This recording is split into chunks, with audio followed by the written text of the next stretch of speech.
அனைவருக்கும் வணக்கம். இதுதான் மேட்டுப்பாளையம் சட்டமன்ற உறுப்பினர் திரு கே செல்வராஜ் அவர்கள் சிறுவயதிலிருந்தே வாழ்ந்து வந்த வீடு. இது தற்போது வசித்து வரும் வீடு.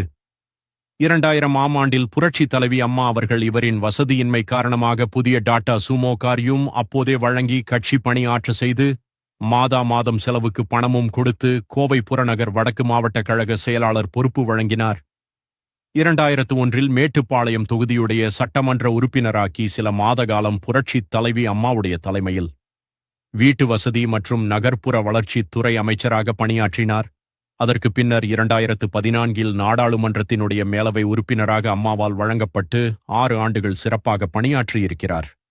மீண்டும் 2021இல் எடப்பாடியார் அவர்களின் தலைமையில் சட்டமன்ற உறுப்பினராக தேர்வு செய்யப்பட்டு 5 ஆண்டு காலம் சட்டமன்ற உறுப்பினராக சேவை செய்து வருகிறார். இவ்வளவு சேவை செய்து பதவி உயர்வு பெற்று உயர் பதவியில் இருந்தும் கூட தன்னுடைய வசதி வாய்ப்பை பெருக்கிக் கொள்ளாமல் பொதுமக்களுக்கு சேவை செய்து வருகிறார்.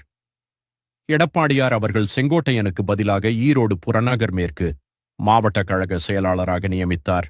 அங்கேயும் சிறப்பாக பணியாற்றி நன்மதிப்பை பெற்றிருக்கிறார். வசதியின்மை என்ற ஒரே காரணத்தால் திரு செல்வராஜ் அவர்களுக்கு தற்போது வாய்ப்பு கிடைக்கவில்லை என்பது தெரிய வருகிறது. மக்களை காப்போம், தமிழகத்தை மீட்போம் எழுச்சி பயணம் முதலில் மேட்டுப்பாளையம் வனபத்திரகாளியம்மன் கோவிலில் ஆரம்பித்து சிறப்பாக நடக்க வேண்டும் என்று எழுச்சி பயணத்தை முன்னின்று சிறப்பாக நடத்தி மக்களிடையே பெரும் வரவேற்பை பெற்றார். அப்பொழுது எடப்பாடி பழனிசாமி மேட்டுப்பாளையம் சட்டமன்ற உறுப்பினர் செல்வராஜ் அவர்கள்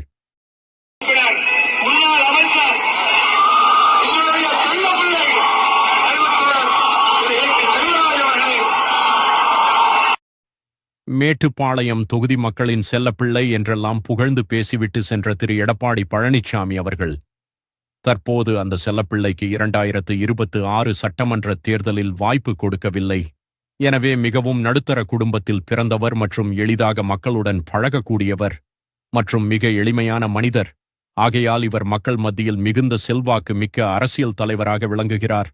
எனவே தேர்தலில் வெற்றி பெற்று மீண்டும் சட்டமன்ற உறுப்பினராக வருவார் என்று மக்கள் மிகுந்த ஆர்வத்துடன் இருந்த நிலையில் பணம் இல்லை என்ற ஒரே காரணத்திற்காக இந்த சட்டமன்ற தேர்தலில் இவருக்கு சீட் கொடுக்கப்படவில்லை. இது மேட்டுப்பாளையம் தொகுதி மக்கள் மத்தியில் மிகுந்த அதிர்ச்சியை ஏற்படுத்தியுள்ளது.